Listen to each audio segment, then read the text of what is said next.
And I thought before we start our public information session, just please all rise for the Pledge of Allegiance, which is in the back here. I pledge allegiance to the flag of the United States of America and to the republic for which it stands, one nation, under God, indivisible, with liberty and justice for all. Great, thank you.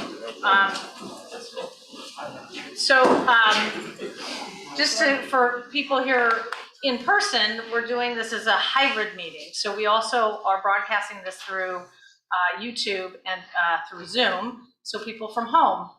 So we might have people watching this from home. And then it's also going to be recorded, so you can get access to the video on a website later if there was something you missed or wanted to go back and look at again. You'll be able to go on the town website and watch the presentation again. So, but it is kind of complicated sometimes running hybrid because we have people from home might be asking questions or technical issues, and then we have people here that will be speaking.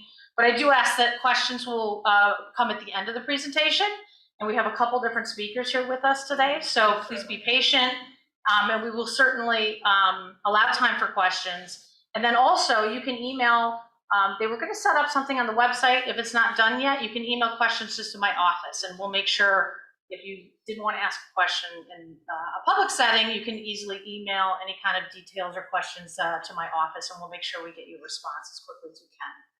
So I would like to also introduce, we have a number of people here with us today. First of all, Selectman Al Goldberg is here from the Board of Selectmen, and he's been involved in this project for quite some time. We have the chair of the former Academy Community Design Center, ACDC, and Bill Stableford, and he'll be participating in the presentation a little bit. We have Mark Sklanka from Colliers, and he'll be speaking about the project. He's been involved for a couple of years now. And we have Austin Hall, and is Scott Cochran here? I can't see, okay, he's coming, he'll be joining us. Okay, so they'll be also part of the presentation. And I'm not sure, are there other board members here? That is, with the mask and the Bruce Wilson from the Board of Selectmen. Oh, and Noreen Kokaruda is also here joining us, so thank you. So with that, we'll start, I think, with the presentation, and then open it up for questions and discussion with the community. So, and most of this is something, if any of you had watched the Board of Selectmen meeting, this is pretty much kind of the same presentation, so it might be a little repetitive if you've seen this before. So with that, we will switch to presentation mode, and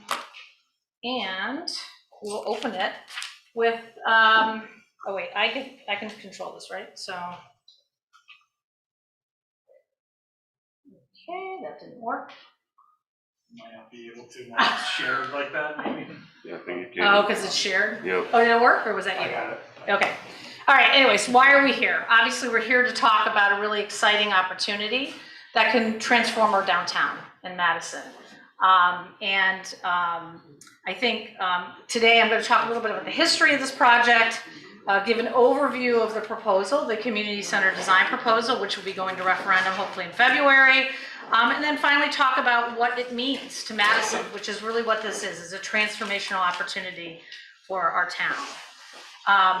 Going on to the next page, obviously long history here. The building, I think, was 1921 initially built, an addition added in 1935, and it basically was closed by the Board of Education in 2004 and handed over to the town in 2011. There were studies done in 2004, 2007, 2010, lots of 2012, bunch of discussions at one point about a cultural center, another committee formed in 2018, and then 2019 finally falling to the Academy Communities Design Center group committee that came up with really the community center proposal that we see today with some slight modifications that we've made over the last year. But just want to say lots of time, lots of discussion, but no action taken by the town in all this time.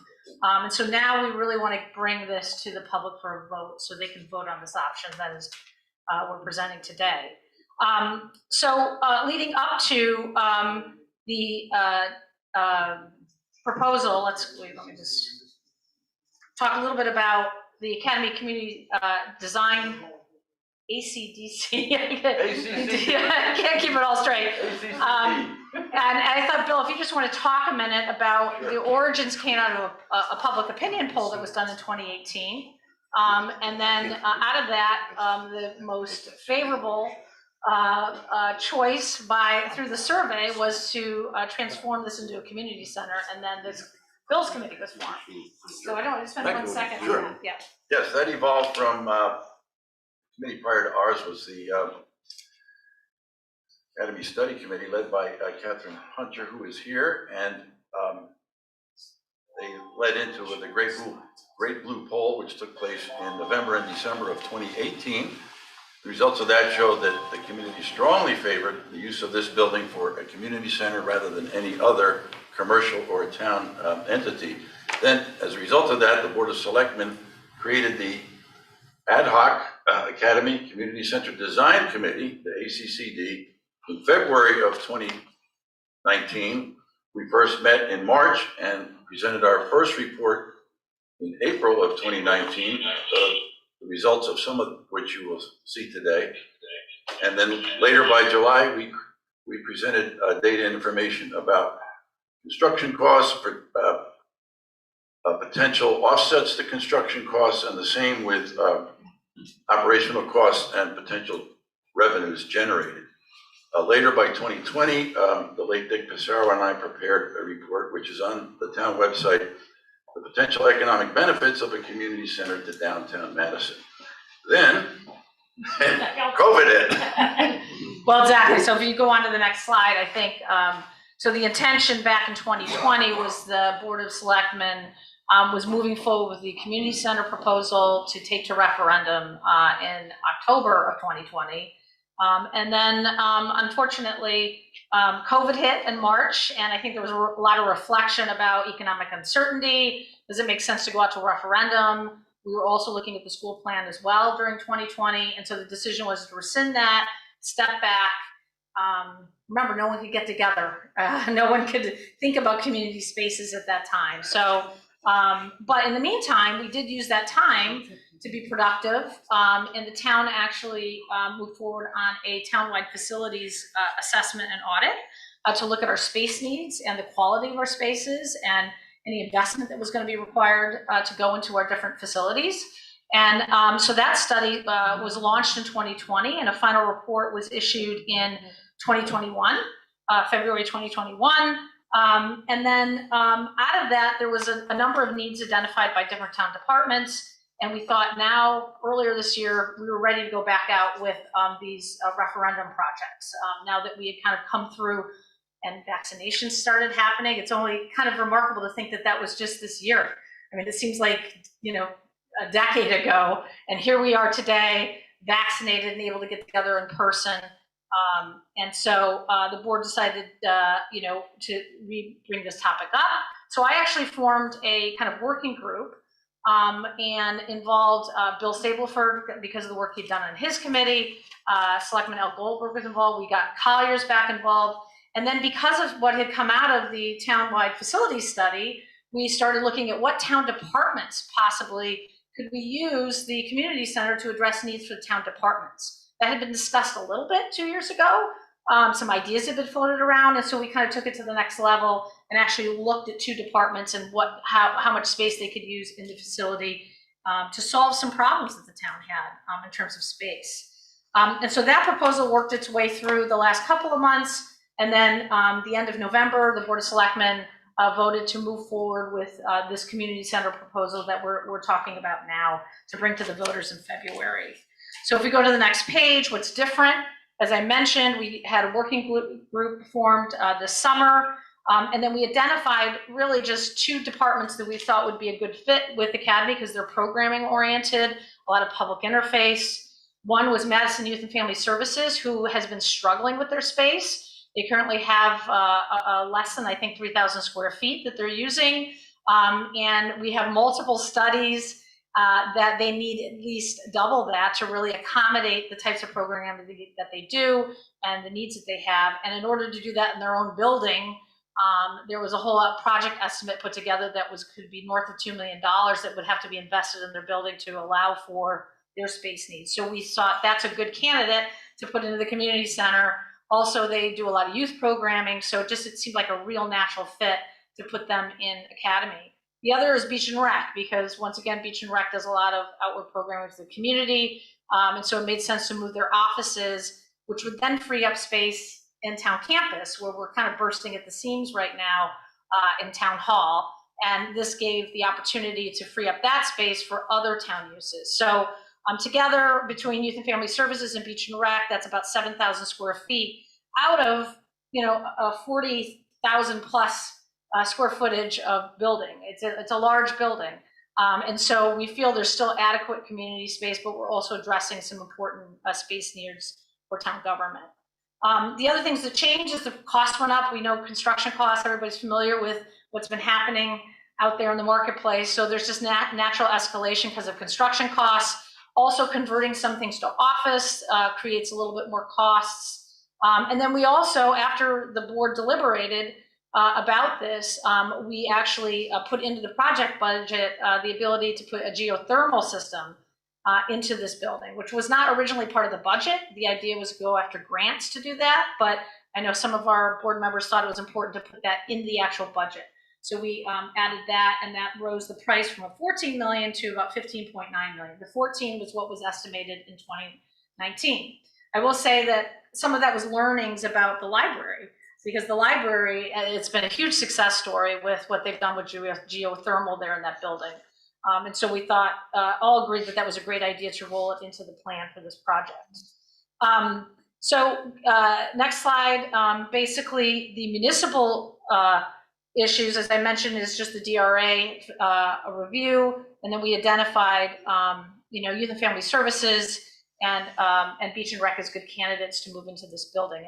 And each of these departments will talk in a few minutes about why they think Academy offers them a great opportunity.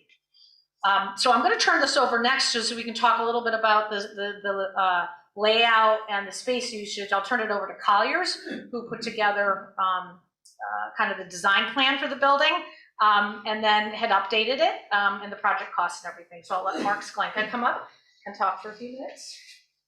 The next couple of slides. Thank you, Peggy. Good afternoon, everybody. Nice to see you all here today. Peggy referenced a number of committees that have been involved with the project. I think we've been alongside many of those committees for the last several years. So we're excited to be at this point producing and sharing, the vision for the building.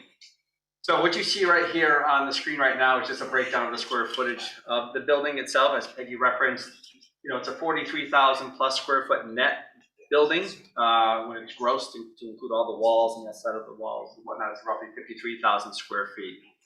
And the key message from Peggy and the working group throughout this entire process was to ensure as much community space as possible and limit the amount of fixed office spaces for any particular department. So you can see on the lowest level, there's 14,000 square feet of space, and really only 2,000 of that is occupied by Youth and Family Services. The balance of it is considered open or community space. Same thing on the main level. You have over 19,000 square feet of space, and less than 1,000 is for Beach and Rec. On the upper level, we probably have the largest concentration of square footage, where Youth and Family Services will occupy 3,600 of almost 10,000 square feet of space. So you can see from the numbers, it is largely a community space that's available for lots of functions, not for particular offices. Also next, please. And just to be clear, we're not a design firm. We're a Madison-based firm, actually, a project management firm. The architectural firm of Quisenberry, Arcari, and Mielek actually developed these plans pre-COVID, and we took basically those plans and made edits throughout the last several months. But this is just a simple layout of the lowest level. If you're familiar with the building at all, you go down a short distance, and again, anything in green is considered community space, or blue is considered also community space or circulation space. You've got the kitchen in the mauvish color there, and then Youth and Family Services occupies the yellow space. The gray are currently unoccupiable spaces, or crawl spaces, if you will. Originally, we thought about maybe making those occupiable, but it rose the cost a bit too much. So the working group decided to leave it the way it is, so that's what we did. Again, possible uses have been identified for gathering spaces, educational spaces, arts and crafts, gallery, resource center, anything that requires groups to gather. That's what the space will be largely used for. The hatched area that you see, let's walk to it, up top here, that is right now it's a classroom, but the plan is to take out that portion of the building and create a vertical circulation core, an elevator, stairs, so that the building becomes completely ADA compliant. Right now it's not, but when we're done with the project, it'll be fully handicap accessible. All the asbestos and environmental hazards will be abated, so it'll be a clean building as well. This is the main level that you're probably most familiar with. You can see the large gymnasium off to the right, which will remain a gymnasium, and the stage will remain. Or again, beach and rec or park and rec activities or other, assembly spaces. You have the existing smallish auditorium to the left, which will remain an auditorium. Again, the green spaces are community spaces, flexible for whatever the town wants to use them for. Beach and rec is that one space adjacent the new elevator and stair core. And then if you know anything about the building, there's a center space that a courtyard that will be infilled and become occupiable space. So it'll be a skylight above and a social lounge, on the main level, which will be attractive for the occupants. Next slide.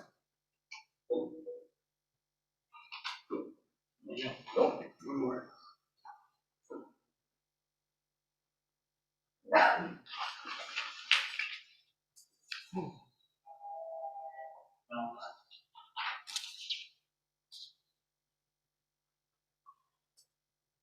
Come on. Free. Yeah, it's frozen. Well, if you can imagine the third floor is it would be, it's largely what you see here. And what you would have is on this section, I guess this is the eastern section of it, would be youth and family services, their own dedicated suite, if you will, of offices and conference rooms. There's nothing above the gymnasium, obviously. This is that art room right now, which would remain, There we go. Hey, there we go. I wasn't that far off. So this is where youth and family services, again, would have their suite of needs. You have the community space above where the art room is right now. This infilled courtyard, you'd be able to look down into it, so you'd see the occupants on the lowest level. And there's that elevator core that would be added to the building to the west. Again, green is community, blue is circulation, and yellow is youth and family services. Hasn't changed much in the last several years, other than adding youth and family services. Can it move again, or are we locked? Okay, from a parking perspective, and I know parking is important for that area. We've got about 30 existing spaces, and what we're proposing between on-site, in front of the building, is about 91 parking spaces, which we think would be more than sufficient for any large gathering. So if you're using the gymnasium for some sort of assembly, you probably have enough parking. And that doesn't include the street parking, by the way, that still exists. So we're adding a fair amount of parking to the area so that you don't have a big cluster of cars on the road.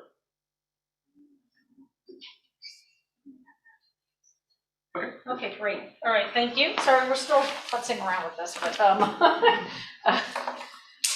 but you get a preview now of the next slide. I'm trying to get rid of that, but anyway, so I thought it'd be great to have Austin now, who's also our AV consultant, step up and just talk a little bit about what he envisions with the building and what the great opportunity it offers for the department and for town programming.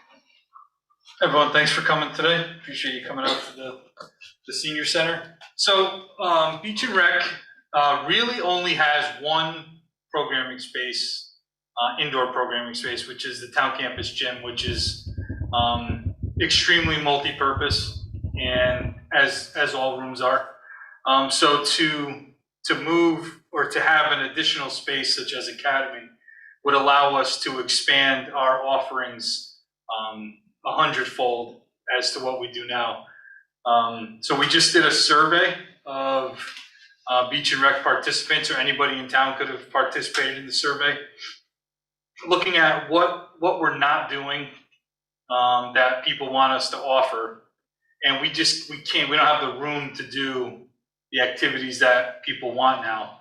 So some of the responses in that survey were adult exercise programs throughout the day, adaptive programming, so for special needs folks, more STEM classes, book clubs, preschool aged athletic programs during the day, self-defense, art lessons, maybe a coffee house setting with music and coffee and tea. Right now, we just don't have a place to do that, and to have access to the multitude of rooms in Academy would greatly help expand the programming services we have. But outside of Beach and Rec, just the general community need of meeting space is huge. So really, we do a lot of meetings here at the senior center. But there's a need, we turn people away sometimes because we just don't have the space to hold bigger. This is our biggest room here. So when people have 90, 100 people, we just don't have the room to do that. This would allow us to do that in the auditorium area of Academy. And there's a multitude of partners that we would take on, such as like theater groups, musical groups, choirs, that are looking for space that the town just doesn't have right now. And this would give us that wonderful opportunity to do that. Bringing people downtown as well would be another positive outcome of using Academy as a community center. And just the kinds of activities and the increased amount of activities we can do would be fantastic to have the ability to do that, and would benefit every age group in town by us having access to the room. Great, thank you, Austin. And we'll talk a little bit in a few minutes about, room usage policies and things like that. But the next slide, if you want to shoot us forward, is Scott, if you want to talk a little bit about youth and family services and why you thought this was a great opportunity. Hello, everyone, and again, thank you for coming out. So I'm Scott Cochran. I'm the director of Madison Youth and Family Services. And I think because usually when I start talking about our space needs and why maybe we fit with, well, we feel very strongly we fit well in this renovation. I'm not sure that everybody always knows what Youth and Family Services is or does. So it's important for you all to know. So we provide prevention programming, clinical services, mental health services, as well as social services and drug and alcohol prevention services to the youth and families of Madison. So our needs are really widespread in terms of what we're trying to meet. And we develop really everything that we do around the needs that we identify, what comes to us directly from parents, from the youth, the school system. Really everything that is out there that's needed is what drives how we operate. What we have currently is about 3,000 square feet at 10 School Street. It's actually the building right next door to the Academy building. And I often say, like, we can almost watch the building sort of decaying every single day that we come to work, which is really sad. We have very small spaces to do really anything in our own building. We have rooms where we provide counseling, therapy to youth and to families. We don't really have any of our own group space. So our reception area, if you come into our building, you'd be standing in what we refer to as our group room, our reception room, and our staff meeting room. On afternoons where we're doing a lot of clinical work, that's families and kids coming in to do their therapy appointments. Since we can't spread those out during the day, everything gets condensed into the afternoon and into the night. And I should have brought it with me, but like we have these really insane calendars and I've done a lot of this now online, where we're trying to match where we have a staff member who's meeting with a kid and a family in this room, and then maybe have to move them at a different rate to a different room. And it's just this huge checkerboard in terms of trying to get spaces to match up with when we have a clinician and a youth meeting. And we've gotten a lot of feedback over time from parents that will criticize the thought that their kid maybe is meeting with a person in a different room, and maybe even in a different building, because we also have a couple of offices over at Memorial Town Hall. So we have no group spacing at all for us to do our group training. So we're often at the mercy of wherever we can find a room. And thank God for Austin and for the previous Beach and Rec Director, Scott Erskine, who we'd be working very closely with just to find spaces to do group programming. Whenever we want to do something new, it's what's the need? Where do we have the staffing? Where do we have the funding? And oh my God, now we have to find all of that to match with the space that's available. So it adds a lot of time and a lot of energy that we have to spend just in terms of what we do. So why we fit an academy, it has the square footage that we need. That's been identified and supported through various studies. It's space that really we can design for our own needs. That suite that they showed, Mark showed on that second floor, that could be a controlled, where we can control the access to our service, to our operations. So there'd be a door that would be controlled by us. That allows for people to feel private and safe in that space. We'd be able to design it for our own needs. And so most of what we would do for social services and counseling would be on the second floor. That lower level space was something that we found very attractive for our youth development programming. So that's that group programming I was just mentioning. There's a little bit of office space, but like this big, beautiful, larger open space. And even though it's on the lower floor, there's beautiful light down there because there's windows that go directly into that space.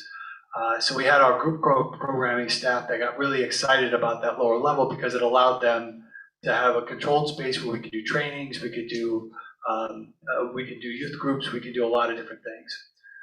And lastly, I just mentioned that just having us there provides just very natural, organic opportunities for us to interface and do more programming with Beach and Rec staff, with the other people that are coming in and out of that building. You know, we envision ourselves being there, being a part of a very active, robust environment. I think that's the goal. I feel like that really is very much what can happen, you know, with the energy that we have, and obviously, you know, if the building goes through the renovation. So I think that's all I'll say, and thank you.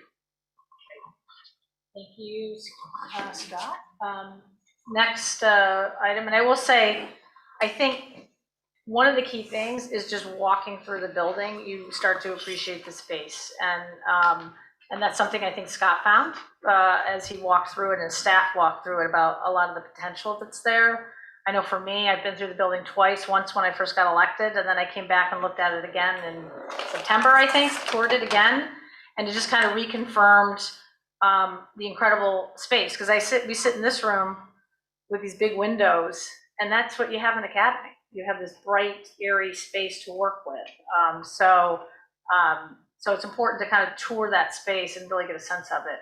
I'll ask Bill Stableford to talk a little bit about this, because this kind of also piggybacks on what Austin was talking about what people would like to see in the community, that the town offer or other vendors possibly offer, but in Madison, rather than driving to other towns. So. Sure, thank you, Pete. Sure, back in 2019, part of the charge of the original Academy Community Center Design Committee was to poll the community for their preferences for what kinds of activities the population would like to see in a building such as this. So in 1 week, we put a preference questionnaire online and had almost 800 people respond to it. And the results are here. Across the top, okay, down the left, you'll see the types of community needs.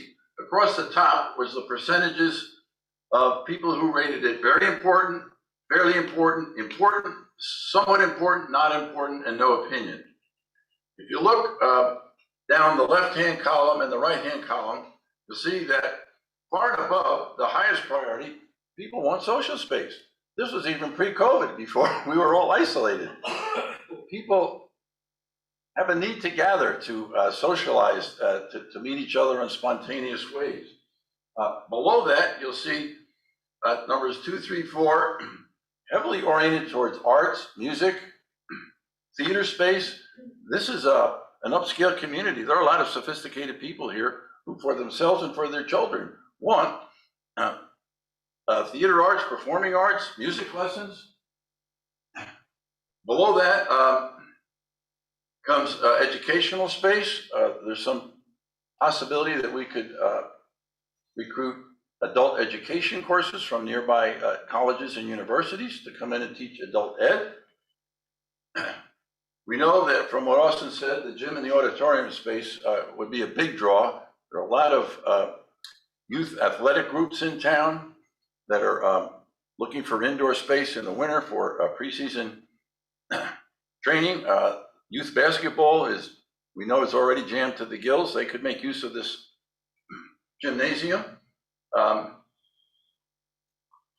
Keep in mind that in the gymnasium is a stage. So while the small auditorium up front can seat about 150 people, if folding chairs were put into the gymnasium, the architect, Tom Arcari, estimated that we could fit possibly 300 to 400 people for a performance on that stage in the gymnasium.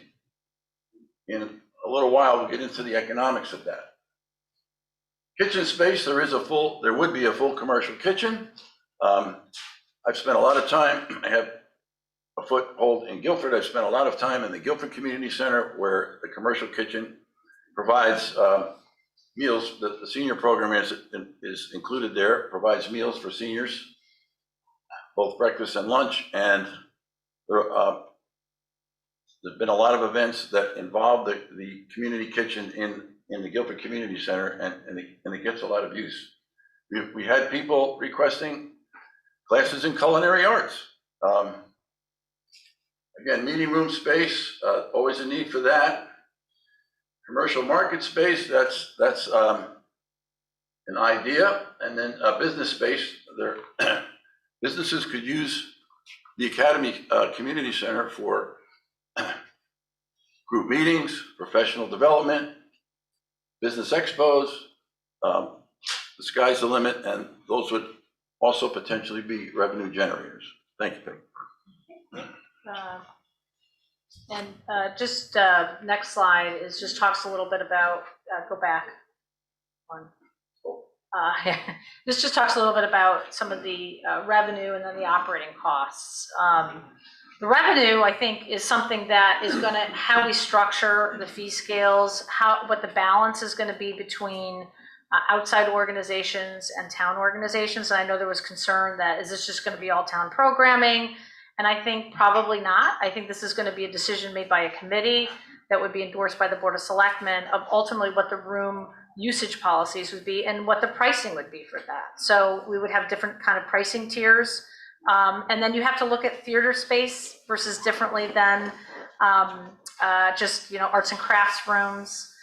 So we would envision having non-town entities rent space for courses and classes, as well as the town using it for different programming. So, and then they're, coming up with that policy and making sure it's balanced and it's fair and it's affordable. And I think some of those goals need to be finalized by the Board of Selectmen. I think ultimately we probably would want to cover our operating costs as much as possible. So create a revenue policy that would help us cover operating costs. We want to balance that and make sure that community groups can affordably use the space in the building. We don't want to outprice ourselves or our townspeople who are paying taxes to support the building. So it's not a simple thing. And I think it's something, though, that with the board and a committee of representing different groups in the community will come up with that kind of policy with some key objectives that the town agrees to for the pricing and usage of the space.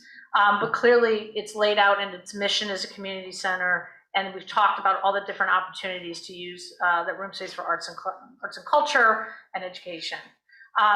The two kind of opportunities that would differentiate us is one is the theater. It's something that Madison does not really have access to a community theater, and a lot of towns don't have that.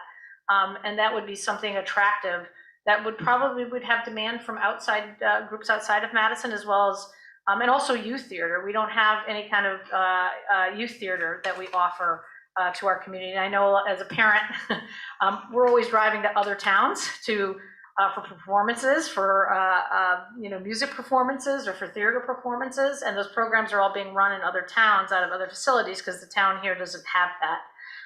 And then as Austin had mentioned, and one thing I've learned sitting in this seat for 2 years is there's a huge demand for gym space. And you can never have enough gym space. And as we talk a lot about seniors are driving a lot of that, people are converting into active seniors. So people, this senior center is a beautiful space, but it doesn't have recreation space for seniors. There's an exercise room. But seniors are fighting over basketball space. They're fighting over pickleball courts. So there's a lot of demand right now for active seniors. And I think that's important that people understand. So this gym really does expand a lot of what we can offer to the senior community. And so also the gym and the auditorium spaces, as Bill talked about, are revenue opportunities too. And when I say revenue, it's more about being able to cover our costs, so that this isn't just a drain, but it actually creates an ability to cover our costs as a community on the building. Staffing, the expectation is that we would need somebody, because we're going to have full-time staff in the building. Beach and Rec is going to be here on, normal business town office hours. So we would be looking to add somebody for those off hours, starting at like 3 o'clock onwards. And so to kind of manage the building, there would be a building manager type person that would oversee the building. And that's the recreation superintendent position.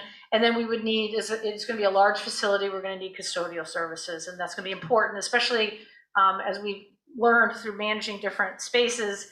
You have turnover, and then think of what COVID has done in terms of cleaning requirements. So we accounted for 2 full-time custodians. In terms of other operating costs, obviously utilities, and we kind of came up with a rough estimate based on this building and then just kind of grossed it up on a square footage basis. We're hoping that number is going to be lower because we're intending to put in highly energy efficient mechanicals with geothermal. And the library is the prime example that, I think the cost to run that library is less than what it costs to run the old library, and this building is twice as big. So how it would apply to Academy, I think we didn't want to do that crystal ball necessarily, but so we put in a conservative estimate using the senior center, which is on not on those types of highly efficient systems. It's a modern system, but it's not using the newest and latest technology. And then just kind of maintenance costs. That includes like any kind of incidental costs that you need, pens and papers and toilet paper and things like that in a building because we have an additional facility. So, and I know there's been questions from the public about more. So I know, we're putting our thinking caps on. Is there something that we're missing? But I think those cover really the larger additional operating costs to have the building. And notice we didn't put an estimate on revenue. So the hope is that we can somehow come close to these costs on a revenue side, but we don't want to make any kind of false promises to the public until we can work through that pricing model that we're going to be establishing. In terms of the project budget, this was derived by Colliers to do the building, and it was basically $15.9 million. And this assumes it successfully passes in February, construction starts in 2023, and that we would be able to move into the building in 2024. And this just kind of breaks down where those costs are.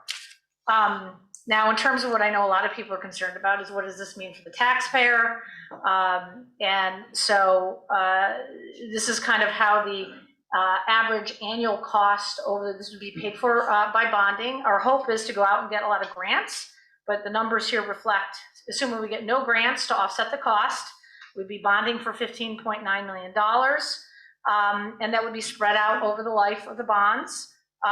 which I think was a 22-year average, because you start doing short-term bonds, bands, and then you kind of roll into longer-term financing. So the average life of that would be about 22 years. And that would price out to about roughly an average annual cost of the bond of $28 per $100,000 assessed value. So if your house is assessed at $400,000, and that's not market value, but assessed value, because assessed value is 70% of your property's market value that the assessor's office sees it. So it's not also what you could sell it for right now, it's what the assessor says your house is worth. So, so you would take that 28 and then you'd multiply it by 4. If your house is $400,000, it's $300,000, you take the 28 and multiply it by 3. And that would give you an estimate. That doesn't mean your taxes are going to go up by that amount exactly. It's not math. It's not stapled to the tax bill. Oh, by the way, here's your tax bill and here's another $28. It's really, your taxes are driven by the mill rate, and the mill rate is impacted by multiple things. It's impacted by the budget for the year. And in that budget, some debt is going down in that budget. So, you know, one of the things the town has tried to do is balance. As debt goes down, that's where we add more debt, and we're coming down on the high school bonds right now. And those will be basically paid off, I think, in 2 or 3 years. And then in addition to that, you know, there is other capital expenditures, the growth of the grand list and what your property is worth and what the town does. If we have more development, obviously the grand list grows more. And then other revenue changes. So there's lots of different things that factor into that, but this is just to give you a general idea of what that bond represents. That's all. But it does, as I said, there will be an impact on the overall budget because we'll be incurring more, $15.9 million more in debt. I'm hoping it's not 15.9, and that's where on the next slide, you know, we're in a time now where there's just an incredible amount of federal and state funding that's available for things. And we've actually are working with a consultant right now to go through our entire capital portfolio in the town to line up our projects with possible grants, whether it's federal or some of the infrastructure bills that's coming out of Washington, or whether it's state. And then there's some known programs here, and I know the Academy committee 2 years ago had spent a lot of time researching that. So I don't know, Bill, if you just want to spend a quick second talking about some of the historic grants, and then also because this is downtown, we qualify for some brownfield type grants from the Department of Economic Development in the state. So there's lots of options for us to go after to reduce the amount that we have to bond. Sure, thank you. Okay, since the Academy building is historic, it's on both the state and national historic registers, it could qualify for historic preservation grants. The State Historic Preservation Office, better known as SHPO, offers a 25%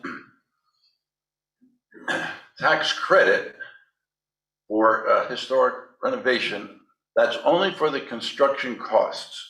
And what happens there is that a corporation would purchase that tax credit, and following completion of the building, they would the state would reimburse us 25% of construction costs. The Department of Economic and Community Development, the Brownfield Municipal Grants for hazmat remediation, up to $400,000 from the state. There's community development block grants. There's also STEEP, the Small Town Economic Assistance Program.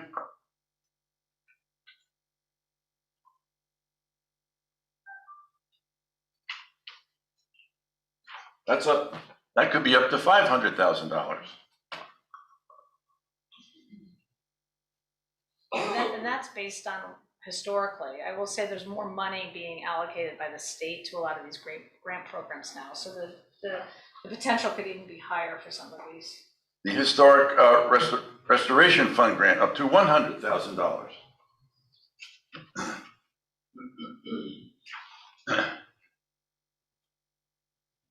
The Eversource whole building program would give us rebates based on energy efficiency.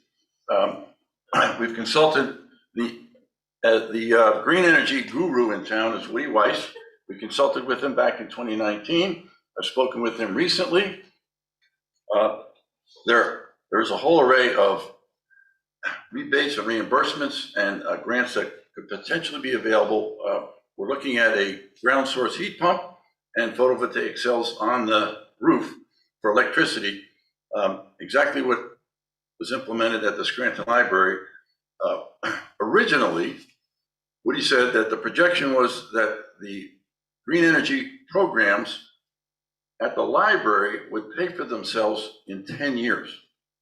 2 weeks ago, he told me that now that figure is going to pay for itself in 3 to 4 years. So the energy savings are remarkable on these programs, and they really work. Thank you, Vic.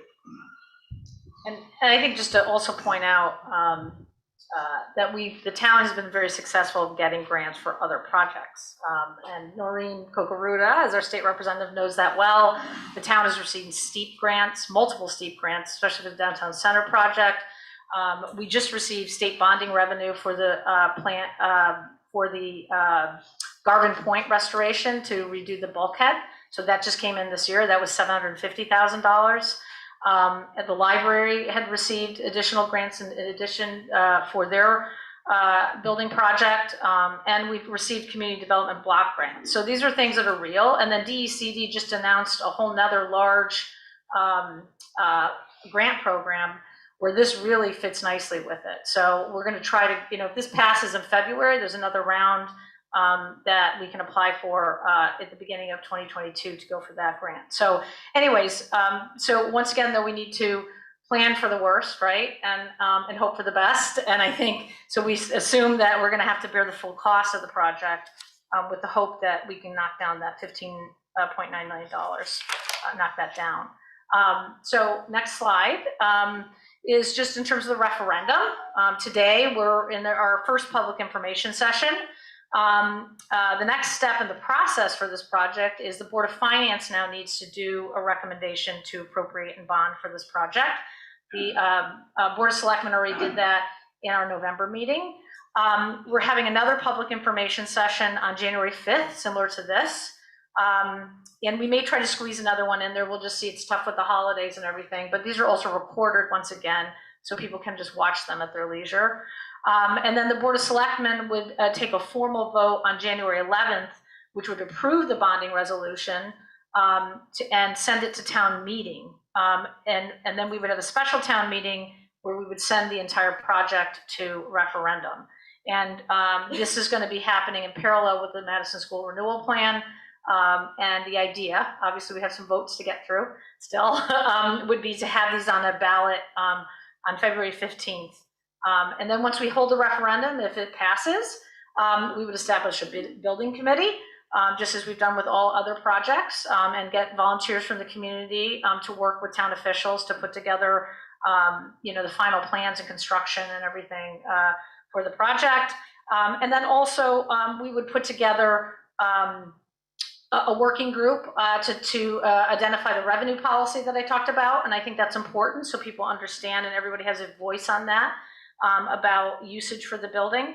And then also the other thing that we talked about earlier in this year, the Board of Selectmen was setting up a town facilities committee. So, historically, we've never just had a standing committee to look at all our buildings and kind of manage them going forward. Instead, we've had kind of these one-off committees on different buildings. And so the idea is to ultimately have a master plan for all our town facilities.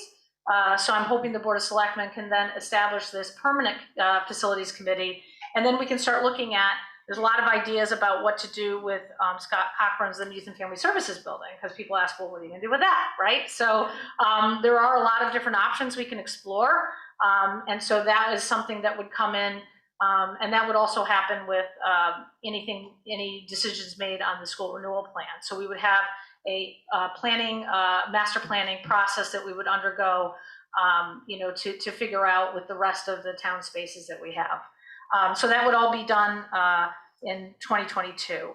And then hopefully, if everything goes according to plan, we would have a building open sometime in 2024 for the community to use. Next slide just kind of highlights what I think I talked about. So we'll go on to slide 21. which is really, why are we here? What does this do? Why do we need this? And I know we have some, I'm going to invite a member of the Academy, Save Academy group to come up and talk a little bit more about some of the benefits to the community in a few minutes. But just want to highlight, this does a lot for us, I think, as a town. It preserves a building, and that was something that was highlighted extensively in the public poll, and all the feedback from the community a couple of years ago is they want to preserve this. It's a landmark, it's a treasured piece of our town heritage, and they want to preserve the building in some way. And what's nice is it repurposes it. And so it repurposes into something that is creates vibrancy to our downtown. It provides needed space for both town activities, and we've already figured that out through a lot of studies that we've done, that we need the space. But it also creates space for arts, education, recreation, and cultural events, which we don't really have right now in our downtown. And that highlights, again, the theater component and the gymnasium that we talked a lot about. That's a unique thing that we can offer as part of the community center. And then it also creates this, what we've kind of called a cultural corridor along our main street. On one end is the library, and on the other is a community center. And Roz Campbell will talk a little bit more about that in a few minutes. And what that does is it creates economic benefits to the town. By creating more vibrancy, we become a destination for people attending events and classes and activities. And it creates kind of a cornerstone for more of a historic campus concept that we've been talking about with our, if you look at all the beautiful buildings that we have there that really have not been invested in for a long time, that are kind of represent Madison's history, with the Deacon John Graves House, you have the Lee Academy, you have the Academy building, you have Memorial Town Hall, you have all these beautiful old facilities that represent Madison's wonderful past, and it kind of now creates this campus feel and creates a lot more activity in that part of our downtown. And then I think, what does it do for the different members of the community? We've talked a lot about, if you want to go to the next slide, what it does for adults and seniors in terms of all the opportunities for recreation and culture and education and arts. And then for the young people, I mean, just a tremendous amount of opportunity for different classes and activities. I think we're talking about, we'd like to have a bus service come from the Green Hill campus to bring kids after school directly to downtown. And as a parent, I know that that's always been a struggle about how do you get your kids more involved, and they want to hang out with people, and they will allow them to go to the community center as well as walk down to the library. So it's going to create a nice channel of young people coming to our downtown and tapping into all the things that the community center can offer for them. And then for Madison businesses, I mean, I just think this is a win-win. I mean, you're going to have more traffic coming into town, more people wanting to get a cup of coffee, go shopping, you know, go to a class, go to the arts theater, and then walk down and look at a display of, you know, the art society perhaps in the theater, go to the theater. So we've seen what that's done for Old Saybrook with the Cape. That's created a lot of traffic and benefits. And Bill, if you want to, I know they spent quite a bit of time, you and Dick, they had spent a lot of time looking at this issue. Thank you. Just in terms of the potential economic benefits to the town, the Americans for the Arts is a very large national organization that supports the arts in all kinds of ways, and also examines the arts in communities as economic drivers. They did a study in the New Haven area and found that when people attended cultural events, performing arts events, the residents of the communities spent on average $24 per person above and beyond the cost of the ticket price. That was mostly on restaurants, souvenirs, and shopping. Out-of-town residents spent $36 per person on restaurants, shopping, souvenirs, in addition to the ticket price. Now think about if the front auditorium holds 150 people, we have a performance that fills the place, times those numbers.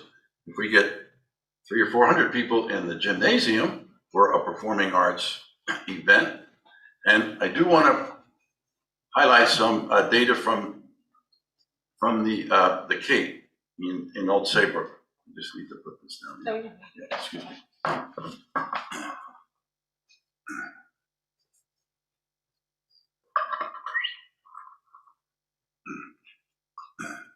We did a lot of research. We did a good deal of research on other community centers and performing arts venues. The Cape seats 250 people.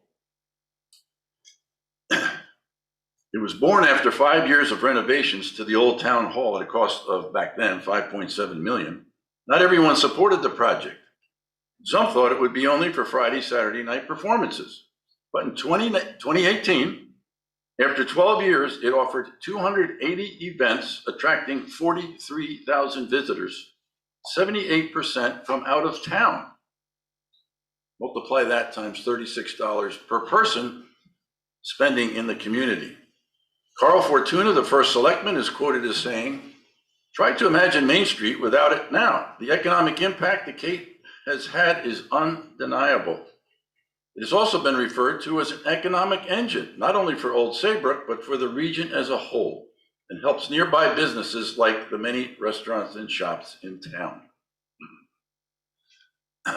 So there's a lot of factual data to support that when a community creates a facility that can hold large events, it generates very large economic benefits to the local businesses. And again, bookending the downtown with the Academy Community Center and the library, those are two economic drivers right there that will connect the downtown together. Thank you, Peggy.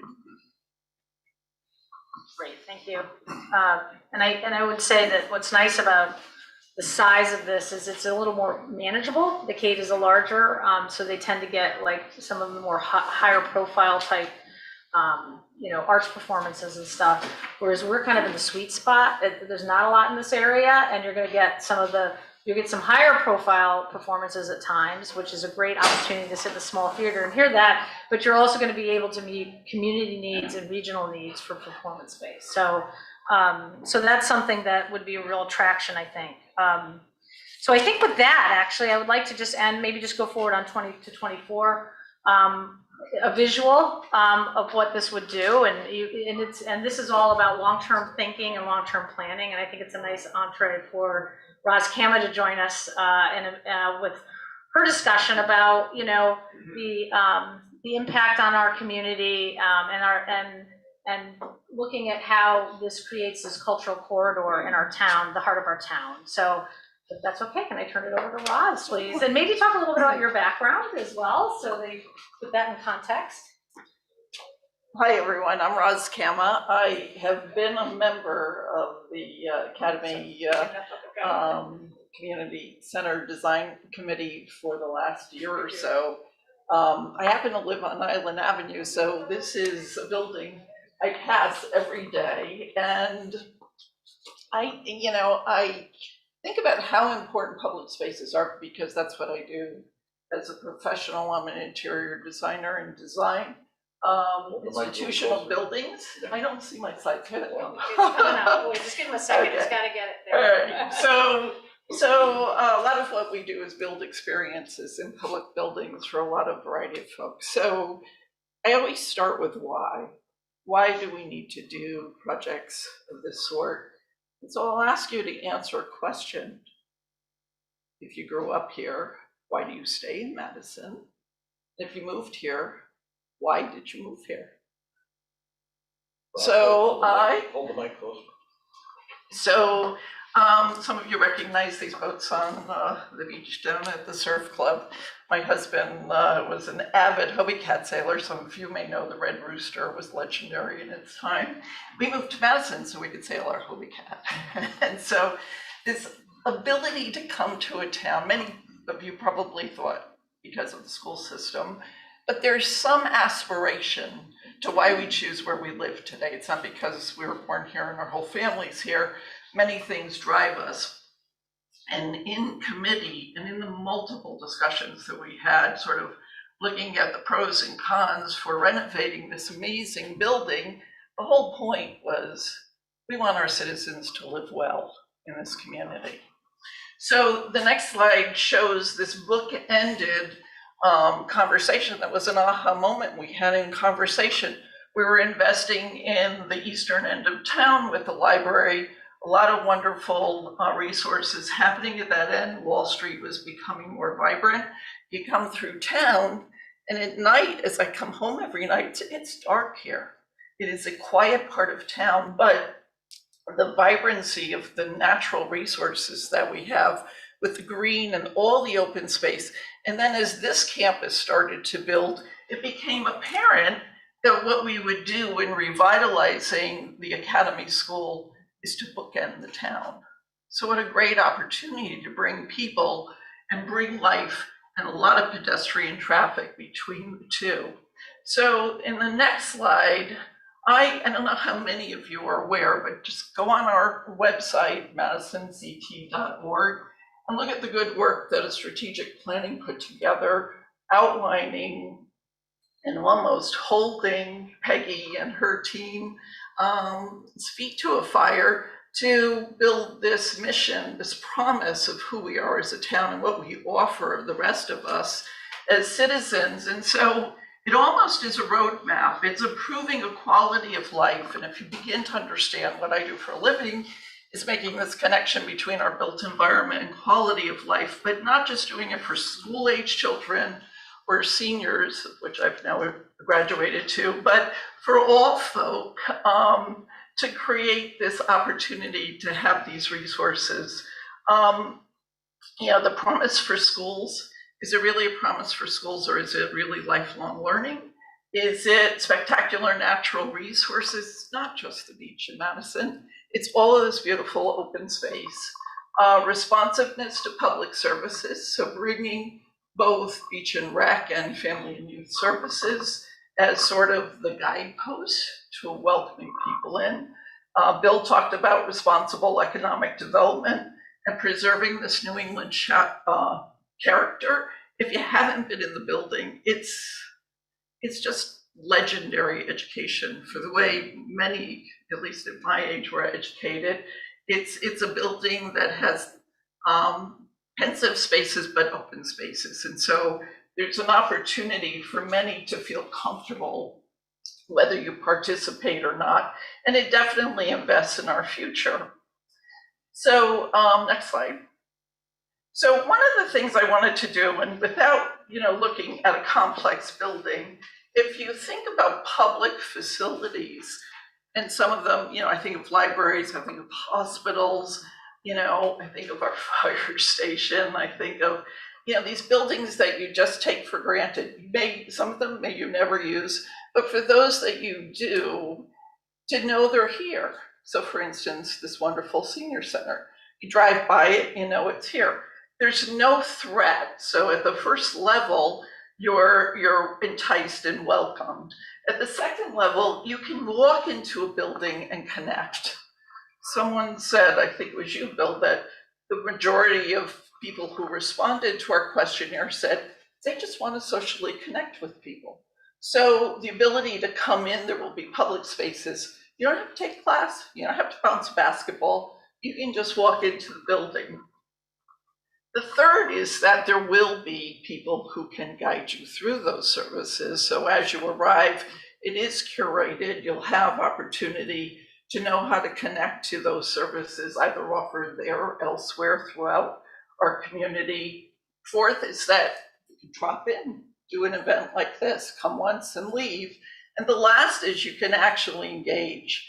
And this piece of lifelong learning is sort of this resiliency that we build in our community. So everything about this building checks off what we do to measure public buildings. So in the next slide, I challenge everyone in the community to think about the matrix of decision making. And many of us will weigh it on what's it going to cost. And to me, that's a transaction. So you're going to look at the transaction of building a more sustainable infrastructure and advancing our community services. But at an aspirational level, What you're going to do is go above the line, look at that mission statement and say, what's transformational? What are those values that I cherish for why I came to Madison, and make the decision based on those beliefs. And so I will just close, next slide, with, when you like the opportunity, just come to a building in Madison, let's just live well.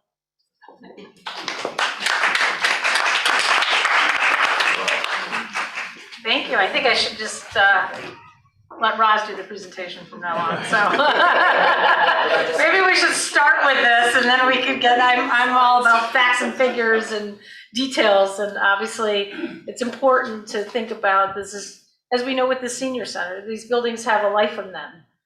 They bring life to our community, and so I think that's what we kind of remember when we look at these projects, that they're part of our community and our vibrancy and our spirit as a community. So thank you for that. So I think with that, you know, it's been a long hour, so I'm happy to take questions, or all of us are here to answer any questions. And if you do have a question, if you could please, we'll get you a microphone and then just stand up and speak into the microphone.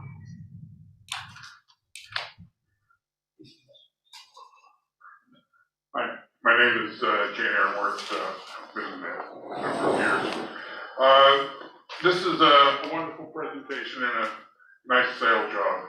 And I know my friend Al Goldberg has spent a lot of time trying to put this all together.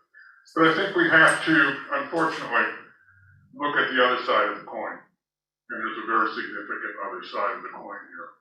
First of all,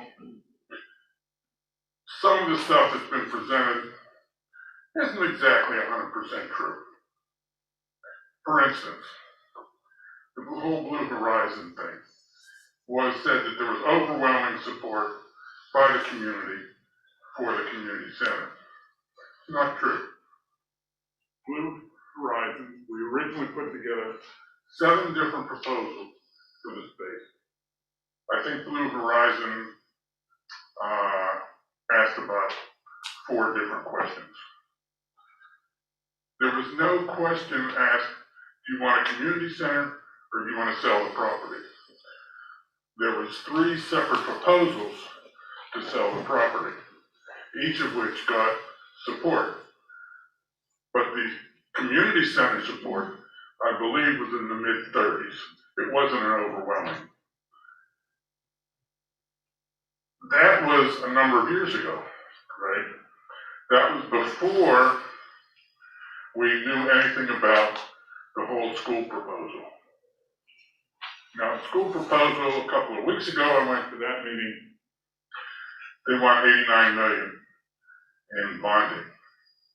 But there was also another 50 million in capital improvement. That wasn't talked about very much, mentioned briefly, but that would also have to be bonded. So now we're talking 139 million. We're talking another 16 million here. We're now up to 155 million in bonding. This is unprecedented for Madison. We have never taken on that level of debt. This is a nice idea, but is it really something that we can afford? If you look at one of the proposals here that Blue Horizon had, we could have sold the property for $250,000. They would have generated $375,000 a year in income. Over 20 years, that's $7.5 million. This proposal, with what it would cost to run it and what it's going to cost to build it, gets us up to 23 million. A difference of $30 million over the 20-year bonding period. $30 million, real money. I mean, we're not the federal government where $30 million is a rounding error. We're a small town. Most of our tax revenue comes from single-family homes. We don't have a lot of commercial development here. We have to really think about this very seriously. and it's a very serious problem, and I know people put a lot of effort into it, and it really has a lot of potential. But, you know, remember, a community theater really isn't going to generate a lot of money. The Cape is a full-time project, it's a full-time theater. The Ivoryton Playhouse is a full-time theater. They have people there all the time. This is not going to generate the kind of revenue or the kind of flow through that something like the Cape does. It's a totally different situation. We can't get, you know, hundreds of thousands of people through here a year. So it's a real problem, and we need to think about all of the stuff. And we need to have a truthful accounting of what the real costs are going forward.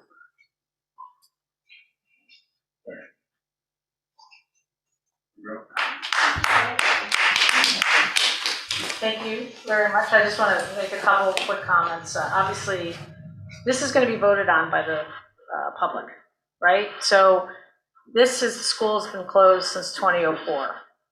And all we've had is debate and indecision.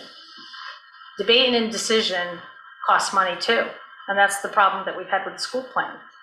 So the more we delay, the more we create future problems. So this is a proposal that is very well thought out. It's been researched heavily. It's been supported by a lot of the members of the community. And all we're asking is let the public have its say. And I think that's what we're trying to accomplish here.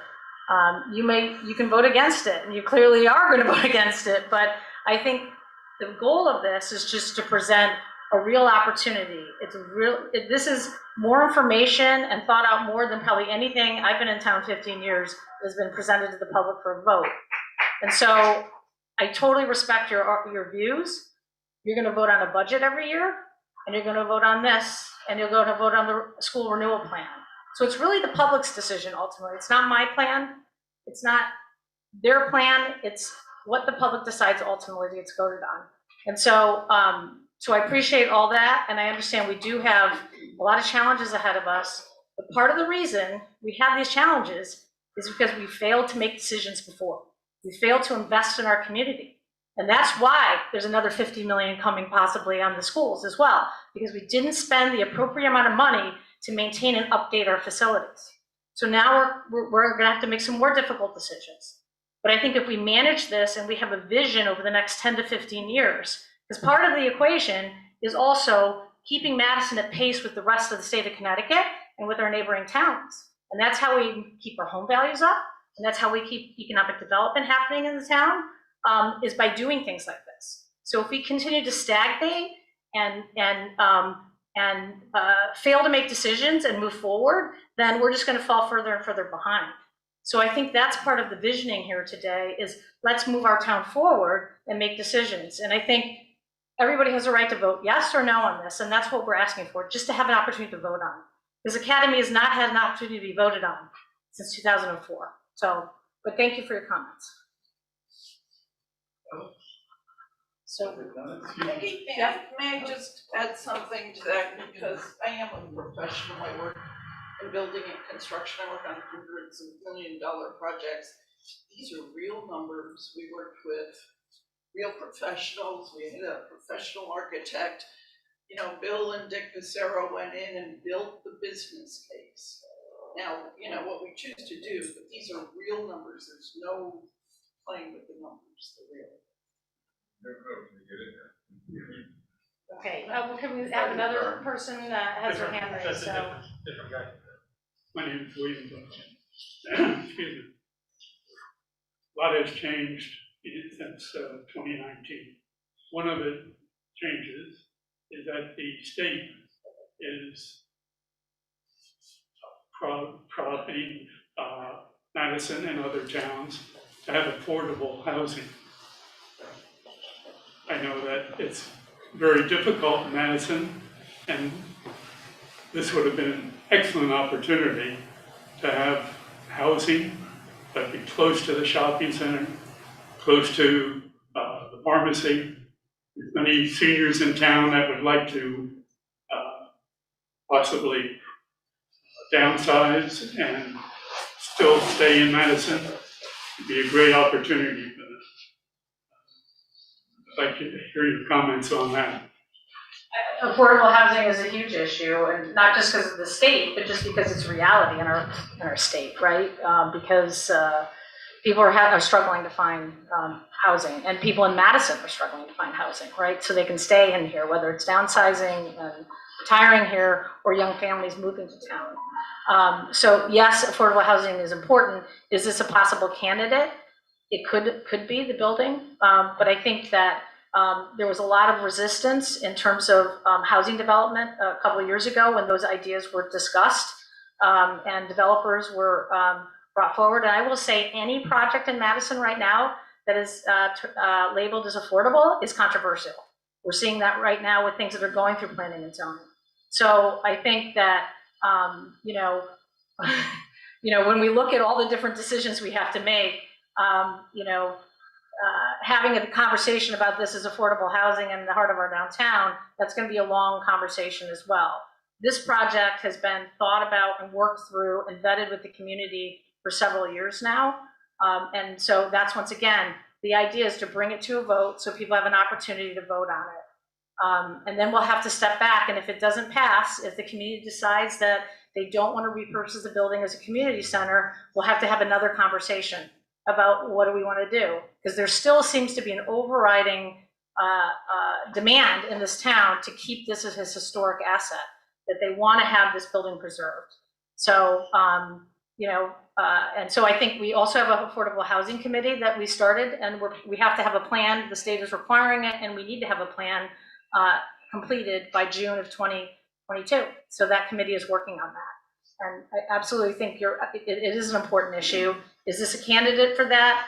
That's a possibility further down the road, but I think right now we have an amazing proposal that does a lot for the town in terms of vibrancy and economic development. So, but it can't be further down the road if we're going to be voting in February on having this proposal. But I think there are what the state is saying, that Madison has to do. It's not that it would be a nice thing to do. So it should be something that is put on the front burner. I mean, one of the things that the committee is going to be talking about is different options to prioritize affordable housing in town, and how we go about doing that. But as I said, this is allowing people, to vote on this proposal and how they feel that this is the best use of this facility and this building. And if the town chooses that that's not what it wants to use it for, if voters say no, then there would be another conversation that we'd have to have, because believe me, I'm sure there will be a lot of controversy about anything on this building, no matter what the options are, because I think, as we've seen through 20 years of studies and committees, no one can make a decision about what to do with it. Affordable housing's been on and off the table for that building. It was going to be commercial development, was discussed extensively at one point. Then it was just going to be high-end condos, and that was controversial. So, I think this was one that seemed to garner the most support and generally public support. We'll find out on April 5th or February 15th, if that's the case. I don't know whether anyone else here was involved when the survey was taken. I was one of the people involved, and I can tell you that the person on the line was rushing through it. The survey itself was not that clear. We were asked, we were told what the possibilities were very quickly, were read to us, and then, which one do you want? Frankly, my answer was any one of the three, but of course, you can't do that. If I asked, well, can you repeat such and such, there was immediately, sort of push that didn't have time. So I really felt the survey was unfair. I mean, I know I was not part of that process, so I don't know, Catherine Hunter, if you want to speak to it. This was done hired in 2018, and then it was a professional firm. It was statistically valid survey. They do these things all the time. I think that it was a well-renowned firm.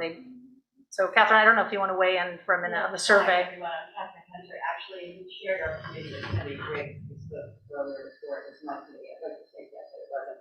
Henry Griggs was, microphone, Austin? Henry Griggs was the chair of our committee. And the committee met for months and months and months, working with Great Blue, not Great Horizon, Great Blue. And can you hear me now? Yeah. Great Blue is a professional polling firm. They were retained by the town, and our committee worked with them for months and months and months. We included on the survey the 4 private developer proposals at that time. Those proposals had been sought by the town under the Danish administration, working with Colliers, and those RFPs were on the survey, as well as 3 public options, one of which was relocation of the town hall, the other was the community center, and the other was actually demolishing the building. I can tell you that the survey had many questions on it, and it allowed everyone who took it to not only say how they felt about each of the choices, but after they went through the choices, to make a decision as to which choice they would like to bring to referendum. I can also tell you that the survey asked all folks whether or not they wanted to preserve the land. I don't know what your individual experience was, but I can tell you that the survey was a random sampling conducted by this private company. And in addition, there was an online survey with all of the same questions that received 2,000 responses in town. I'd like to correct 2 other points that were made. The proposals that were brought forward to the town included selling the ball fields. It was the building and all of the ball fields with it. It was all 5 acres initially. And one of the big issues was to preserve the land, since none of the developers were going to pay anything for the land. I'd like to also address the point regarding affordable housing. One of the proposals was from an affordable housing group. That proposal received the least support from the town of all options on the survey.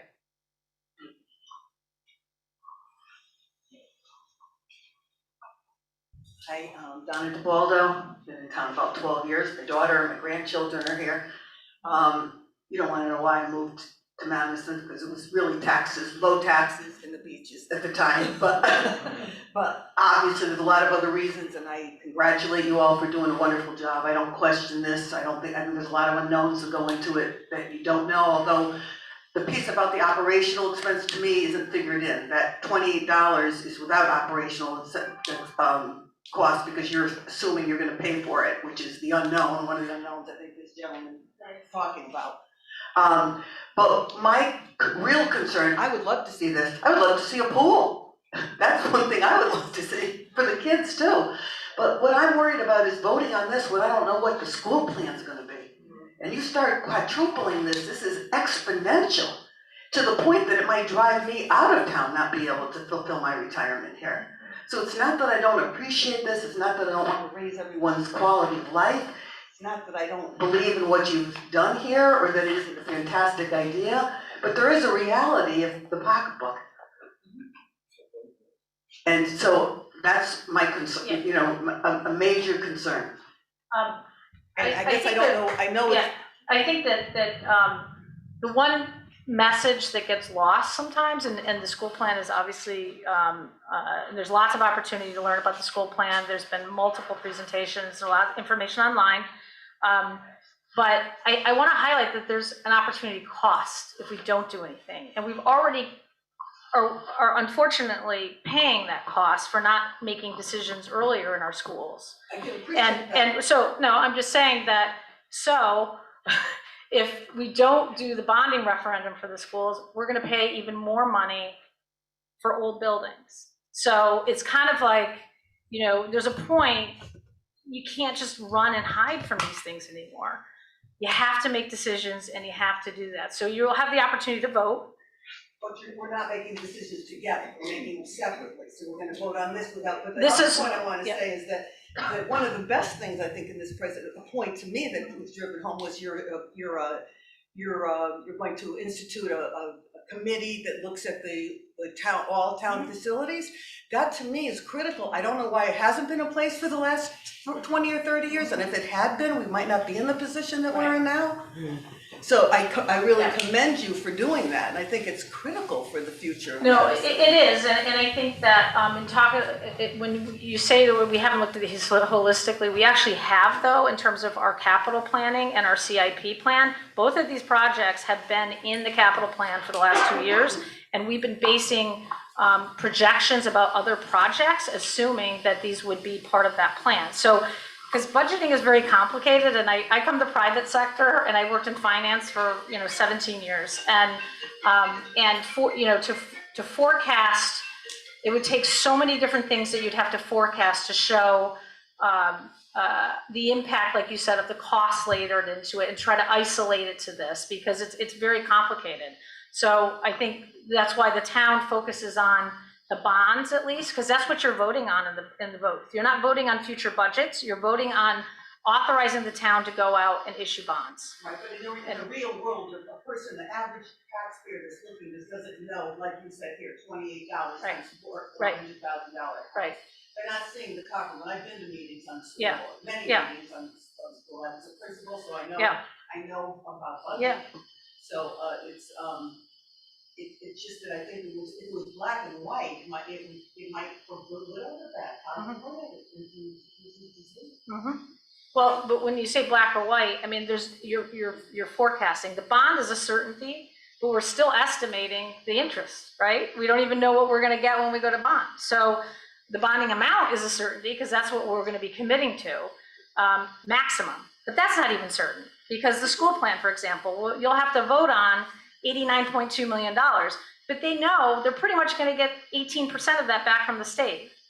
So we even know right off the bat that we're not going to be bonding $89.2 million. We're going to be bonding probably $8 or $9 million less. So that's unfortunately government and state requirements, and similar with the library, for example. The whole cost of the library was only, a lot of that was funded through fundraising and through other sources of revenue.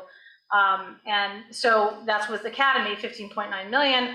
I'm hopeful that it won't be 15.9 million, but we got to show you 50.9 million, right? So I hear you. I mean, look, I used to go out and do presentations all the time for financing for clients, and you have 5-year projections, and this is what it's going to look like, and this is the impact on the earnings per share, and but it's really difficult to do that with taxes.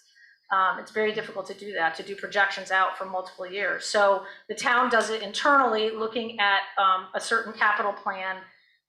But this is the way that pretty much most towns in the state of Connecticut present these projects. So, but I thank you for your comments. Yes, Noreen. Hopefully I can get. And you a lot of money. First of all, Board of Selectmen prior to me being back on and Peggy being on, told the town, we're gonna do a poll, whatever the results were, we're gonna go to a vote. So I think the vote has been promised the town, whatever the vote is, whether you're in favor of this project or against it, I think the town leaders have a responsibility to put that for a vote, up or down. And I actually want to commend the town, for someone who's been involved a long time, that they're putting the school project and this together. Instead of piecemealing us with information, well, if I had only had known that, I wouldn't have voted for that. You're exactly right, sir, when you say this will be the biggest bonding effort in the history of this community. It's a big deal, and I totally agree with you. The first study that was ever done on Academy, the result was really, I believe it was DRA that did it. It came in to do the building as housing. That was the first really proposal that came out of a really very professional study. But since then, things have changed. And Peggy's right, affordable housing, especially the way the state does with this 830G, is very controversial. Madison's got to get serious about affordable housing. We've got to find locations that's 100% affordable. So whether you're against this or in favor of it, this is an incredible opportunity, this project. There's no doubt about it. And you're exactly right. There's kind of what we want versus what we need, what we can afford. And that's what the vote's all about today. on February 15th. And I have some questions. I really want to know in the next 2 months what that annual operating cost is going to be. We're going for an operation of 40 hours to one of almost 100 hours. I met with the Guilford Community Center, they're open 97 hours. They're 25,000 square feet, we're double. So those numbers, we've really got it. That's one thing I always regretted with this building and with the library. I think when we went to brought it to the voters, we really weren't clear enough on what it was gonna cost us in annual operating cost. I was told that the staff cost at the library double what they thought. Well, we've gotta know now what that building, if we do, it's gonna cost us. The voters need to know that. And then the other thing, we just had the library, we just did an incredible project with Strong Field. And the one piece that we're missing here, both of them had groups that went out and fundraised. It became 2 partners. Millions were raised by outside groups. It wasn't always on the taxpayer dollars. And when I hear that the priority of this building is going to be the outside groups, i.e. a lot of the arts groups and all, that's great, but what are they bringing to the table besides rent? I want to know that if we're going to restore an auditorium, that an art Shoreline Alliance or the Arts is going to raise the money to do it, and we'll name the room after them. We have that in the library. We have that in Strong. Walk down to Strong Field and see all the community people and all the sports groups that got behind that project. We've had none of that with this group, and that's the piece I'm waiting for. I want to see, and I've been talking about this for at least 7 years. Where are these groups going to step up and be part of this? Because this is an exciting project. There's no doubt about it.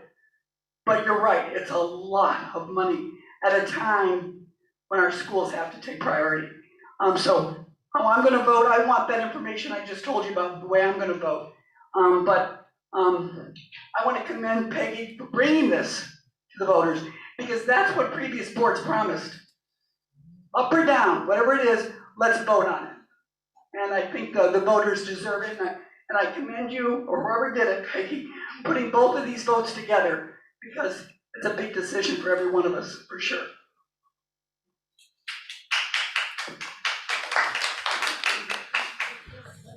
Thank you, Doreen. I just wanted to speak to the gentleman here. You are correct. It is a lot of money. But as I've always taught my children, indecision is a decision. That building is falling apart. It is getting more and more expensive every year that we ignore it. It also includes all those fields, and it's the only green space that the town owns in the historic district. We do not own the green. That belongs to the Congregational Church. I remember when I was a youngster, we went through something like this with the Garvin property. And it was expensive. And people were like, I don't know if we can afford it. And our taxes, can you imagine if we didn't own the Garvin property? Can you imagine the Garvin property? We already owned the surf club. They purchased the whole second part of it, where it goes out onto the point. And can you imagine if that had been sold to a developer and we just had some big monstrous houses sitting there? And as far as affordable housing, that's just not the place for it. And it's not the place for senior housing either. That is a historic building that was left to the town by Daniel Hand, and he wanted it to remain community educational.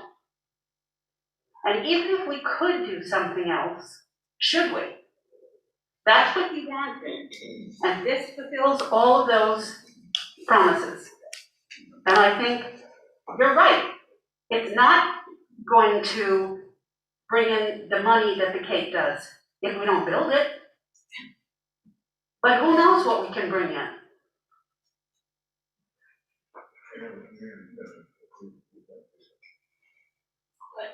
One thing, when I was preparing for this, I kind of glanced back at some old Academy presentations by previous committees, and there was a cost estimate to renovate the building that was done, I think it was 2010 or 2011, and it was $8 million. Now, why didn't we do it, back in 20? So things get more expensive, prices go up. And, as we continue to defer and delay these decisions, the price tag just goes up. So I just think it highlights again that and to Maureen's comment is just let people have a voice so we can go forward with this, or we can take it off the table and then look at what the other options are for the building. Hi, my name is Judy Keane. I'm retired from Madison Public Schools, and I actually worked in the academy for 8 years. So I have a special place in my heart for that building.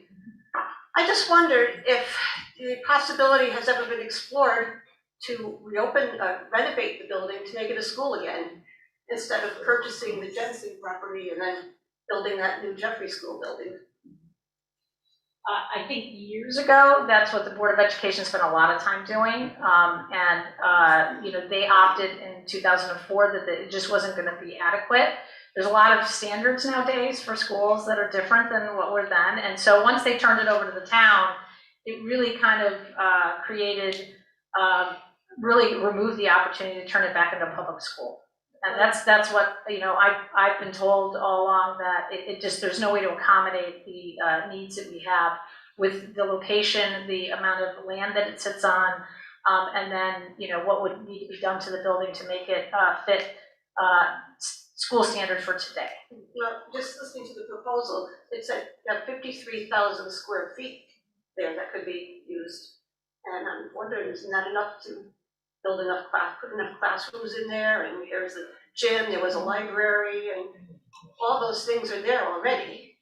Well, like I said, this is probably best deferred to the Board of Education, because they come up with, they have to deal with their state guidelines. I do know that when I talk about size, I meant more the parcel size, because I know there's also restrictions now on parcel size.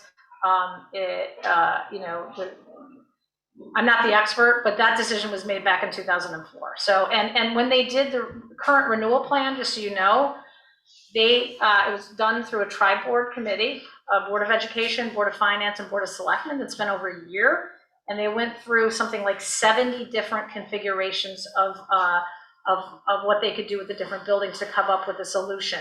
There was others that included a pool and did other things that were a lot more expensive.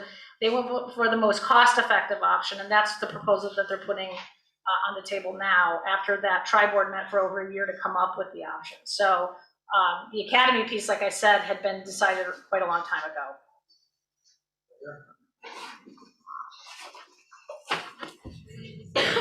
My name is Terry Van Builder, and I am a very strong supporter of the Academy as a community center. Been part of the State Academy group for a little while. And I do have some concerns, though, about this particular model, and questions about why were these changes made between 2019 and now. I think you gave some reasons for it, but I still have some questions.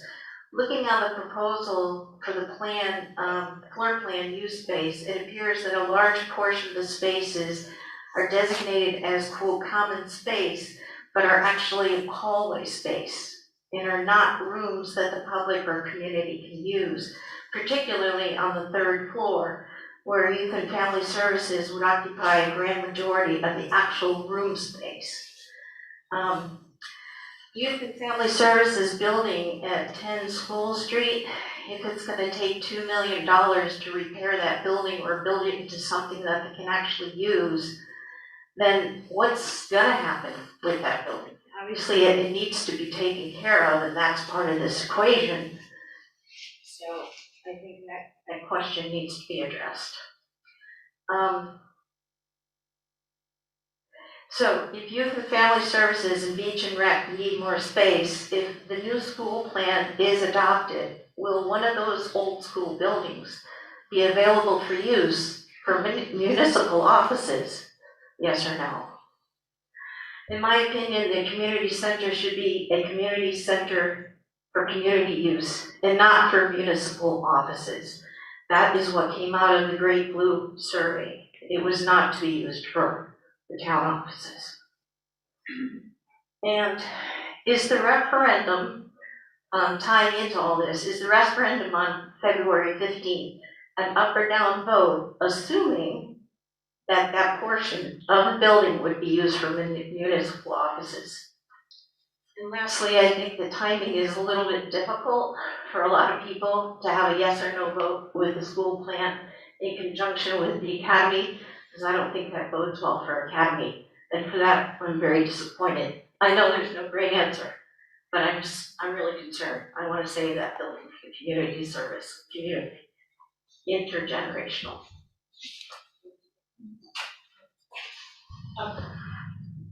Just real briefly, I think that the discussion had been that the town was going, that Beach and Rec and Youth and Family Services were possible users of that building, even back in 2019, because there was a lot of discussion about, but there was no formalized plan.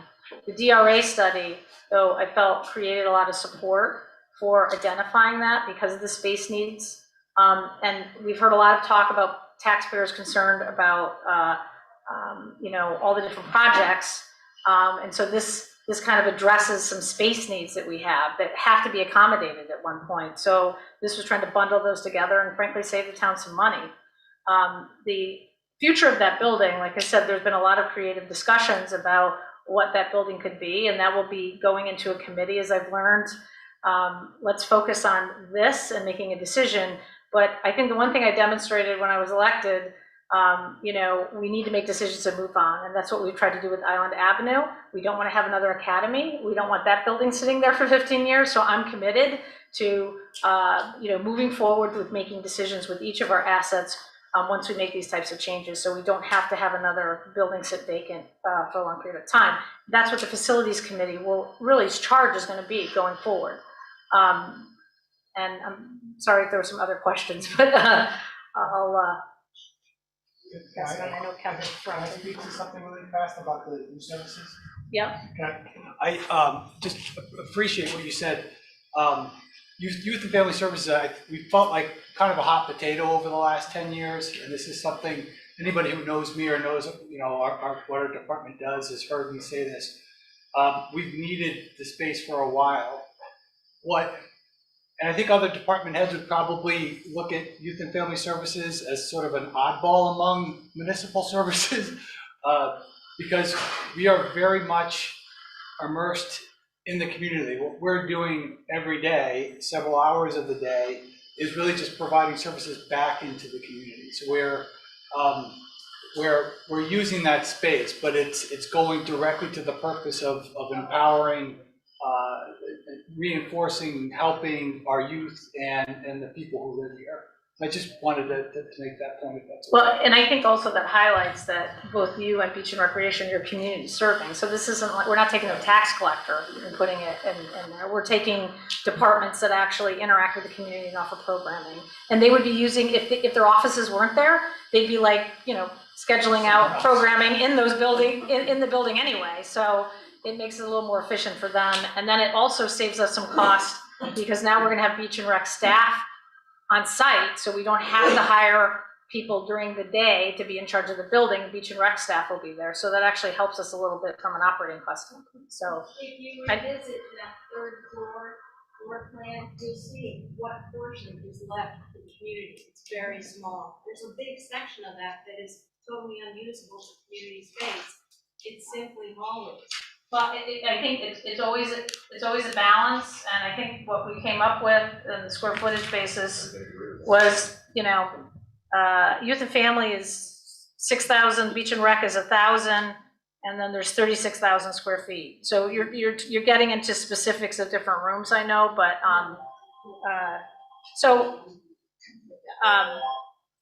go ahead, Catherine. Hi, Catherine Ferrante of Madison.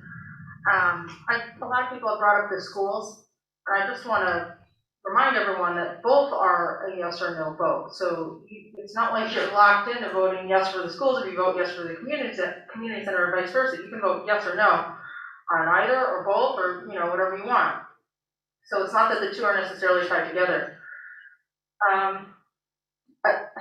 Roz, in your presentation, you asked us why we moved to Madison. I love this town. I moved my young family here about 7 or 8 years ago, And it's been great for us. The facilities are excellent, the surf club is wonderful, all this open space, the fields, but things are lacking in winter. It's hard to keep the kids busy.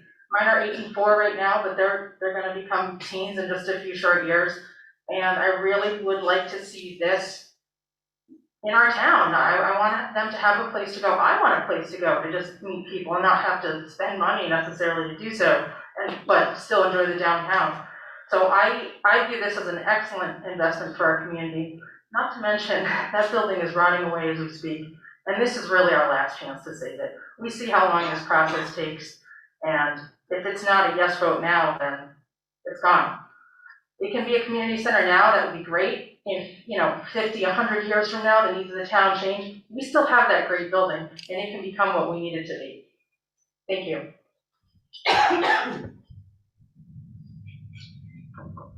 Any other questions?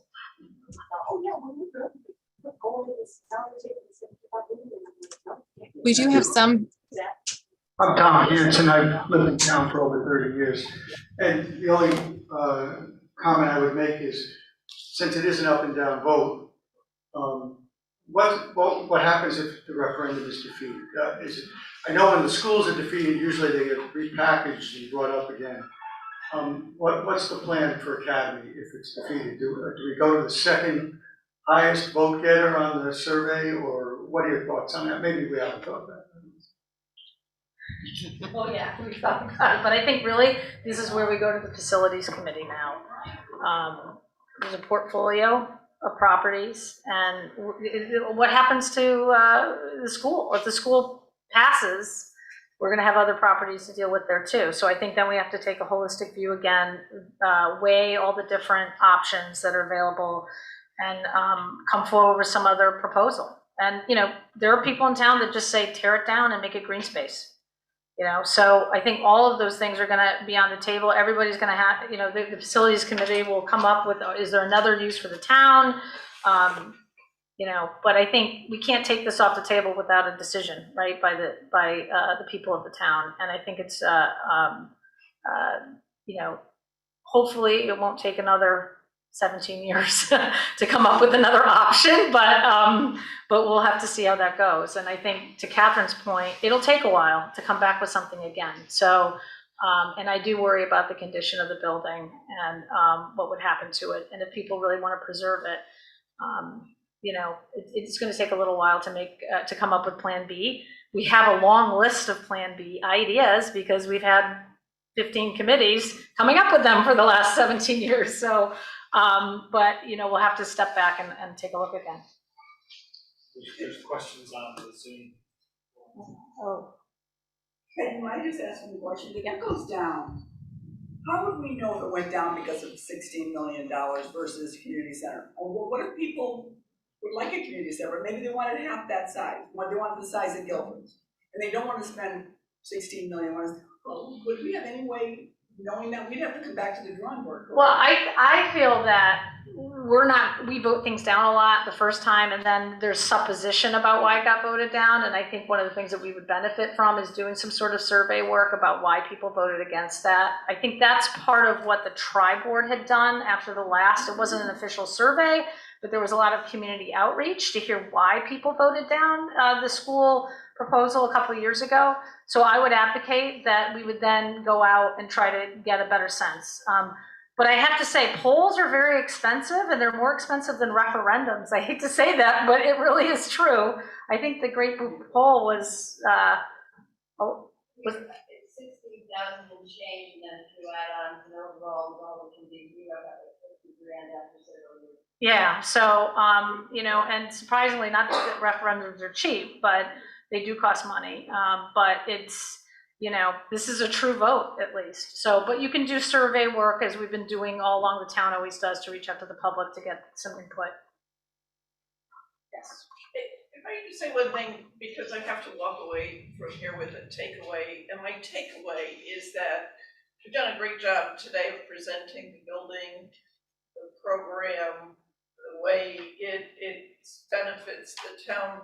But I think for the next public meeting, the real success of conveying the importance of this building is this building in context where it is in our community and how it supports the vibrancy of our village. And I think that's the revision I want to make in our presentation. Yeah. Good point. Warren has questions Oh, online. oh, we have online, so is it quick? Because the online people have been waiting. 15 million, 16 million, it's not a drop in the bucket. If you think about the Griswold Airport, it was offered to the town for what, $1 million? And then how many years later did we end up buying it? I don't know, was it 9 or 12 million? 7.2. Okay, well, there you go. So that's how things cost more down the road. The Academy will be that way. And I can't imagine what it would be like, although was really in favor of keeping the airport as an airport. It's just something that's in my history. But I can't imagine it being 220 condominiums. So thank God, no matter what the cost, we save that. And I'm hoping we can do the same with Academy. Thank you. To do online, the meeting's on here, right? So I'm forgetting how to. Lauren, do you want to elevate? Yep, the first person with their hand raised is Margaret Zamborano. You can go ahead and unmute and ask your question. Hi, it's Margaret Zamborano at 870 Boston Post Road, and I'm wondering what your plan is for the Arts Barn. They have exemplary lighting, and they do all kinds of theater programs, and we really have not utilized the Arts Barn in terms of advertising that it is available. So as well as I'm wondering, what will you do with Town Campus if you are moving several of the departments over to downtown? This is yet another building that is not tax revenue. So do you have plans in the future for selling off these particular pieces of property to commercial development, or is there a committee that has thought about that? We will be building this new project, which I think is wonderful. If we did not have Town Campus, I think it would be even more wonderful. But we're building at the height of construction costs and interest rates. So I just want to know if we're going to turn over some of the Town Campus property to commercial real estate or to development in some other way and get some revenue back that way. Well, in terms of the town campus, the only difference in town campus is Beach and Rec is moving out, and they occupy what, 1,200 square feet? About 1,200 square feet. And believe me, we have departments that are bursting at the seams in town campus. So we're actually looking at how we would carve up the Beach and Rec space to give some breathing space to other departments of town campus. So that space will be used very much so. I know there's a perception that we have all this empty space, but as now sitting and working in that office for 2 years, town campus is pretty cramped. So that will actually free up, and that was one of the drivers, if you look at the DRA study that's available online, that we have a number of departments that have space needs and we can't accommodate them right now. In terms of the Arts Barn, the Arts Barn is another building that is being used by a non-town entity, but the town handles all the capital improvements and maintenance of the building. And so I think that there's going to have to be a conversation about going forward. They have great programming. They are a great resource. I think they're going to really like the space in Academy as opportunities for programming for them. And also we're going to have to address the issue about the capital needs for the Arts Barn. The DRA study also highlighted some significant costs that might have to be made into that building to keep it functioning. I don't know who's been in the building, but I've been there. My children have attended activities there, and it definitely needs some investment. if it's going to be usable long run. So that is a decision that the facilities committee, I think, would be definitely looking at in terms of the priorities for the town in investing in the Arts Barn. And then I think it's also a conversation with the Arts Barn people who have really blossomed with their programming, especially even during COVID. They do a lot for kind of a missed demographic and for youth.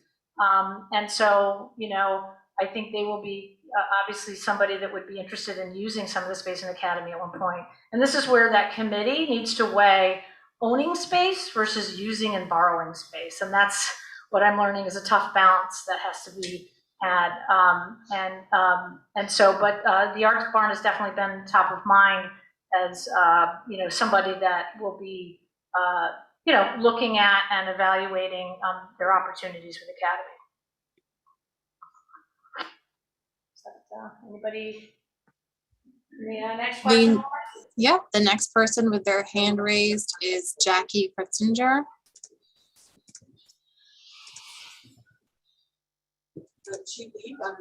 There's nothing, it's just me. I keep thinking I'm going to see the person. Sorry.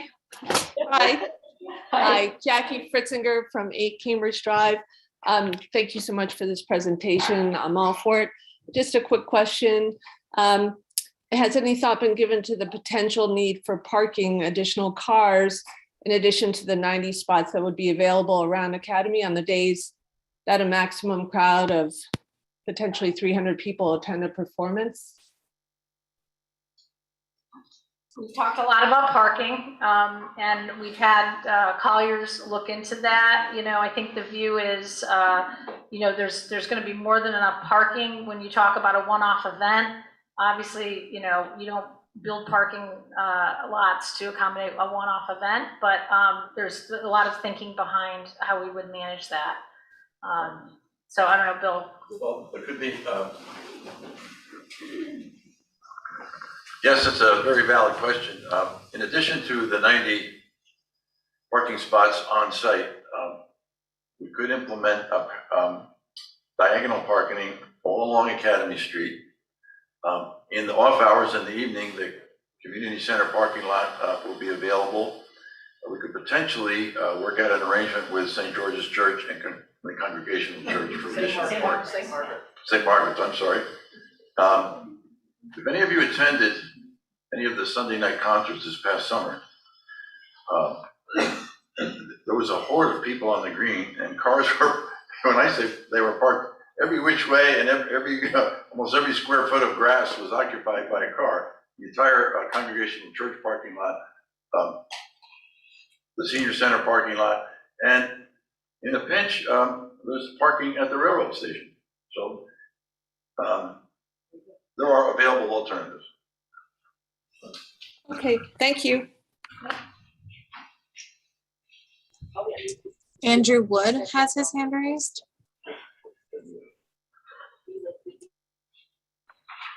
Andrew Wood, 37 Seaview Avenue. Thank you, Peggy, for a very good presentation. I particularly appreciate that you're looking at this from a strategic long-term point of view, as well as the immediate short-term concerns that seem to be the focus of most of the discussion. I would love to hear people talk about their vision for Madison in 20 to 25 years' time, when this proposal would be reaching the end of its economic, feasible life, and would need a new renovation or whatever it would need at that point. What will Madison look like at that time if this is a success? My belief is that you outlined that very well, that it would lead to a vibrant community that would attract new people, that would attract new tax base, that would make the town more attractive. I believe that we need to think longer term than some of our short-term concerns, which are very valid, but overrun some of the longer-term considerations. I particularly want to focus on two questions.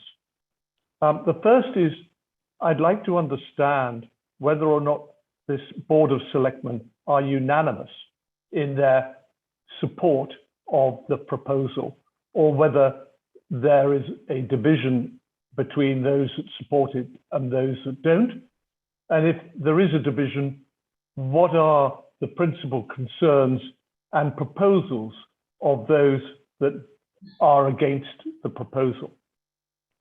My second point is to question to Mrs. Cochran about raising capital from third parties. The library was in control of its building. The town supported the library, but the library was in control of the building, and the library therefore was able to raise capital for its own project, which was then supported by the town. In this case, the town will control the building and the town will manage the building.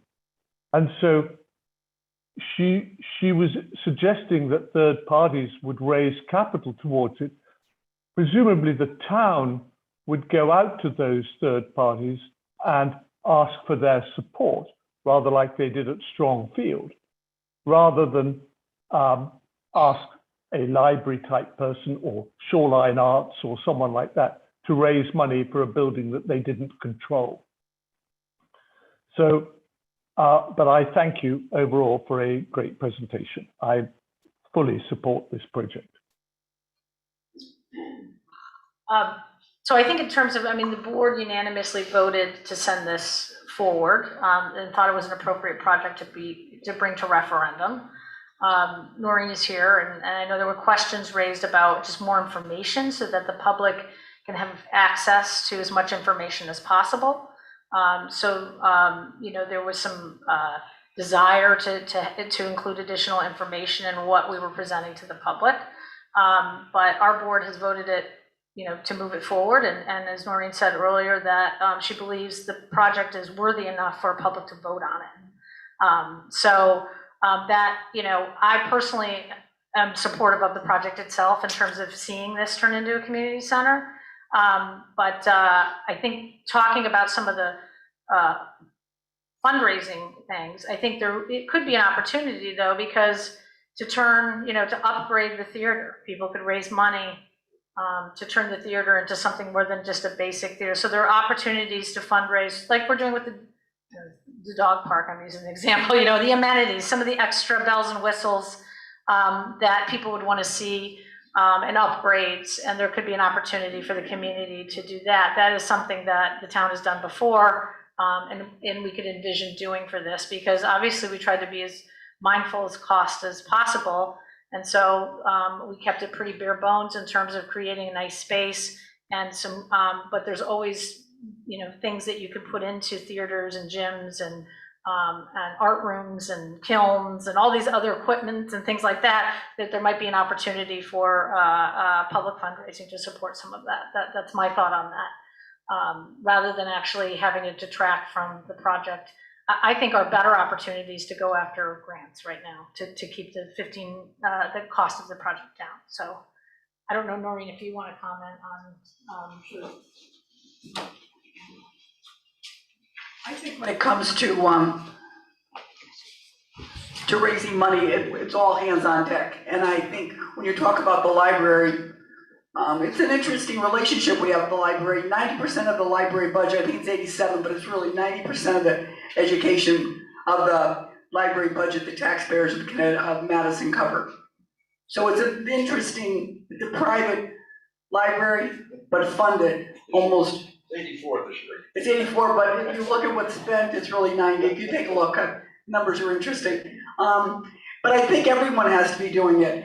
One of the things, when I, you know, most of the selectmen just heard about this proposal 30 days ago. So this is sort of new for us too. So, but I totally agree, and I think all five of us, that this needs, the voters have a right to vote on this. We've been promising these folks that have been working on it for how many years? Let's vote on the thing. We paid for the poll, vote up or down.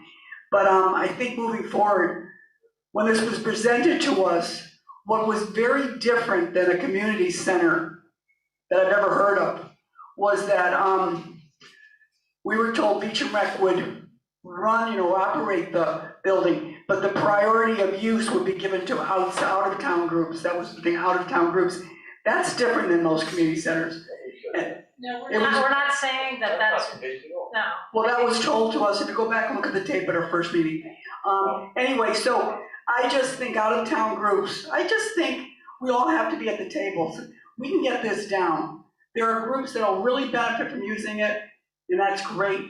Let them be part of it, and I think you saw what the library did, you saw what Strongfield did.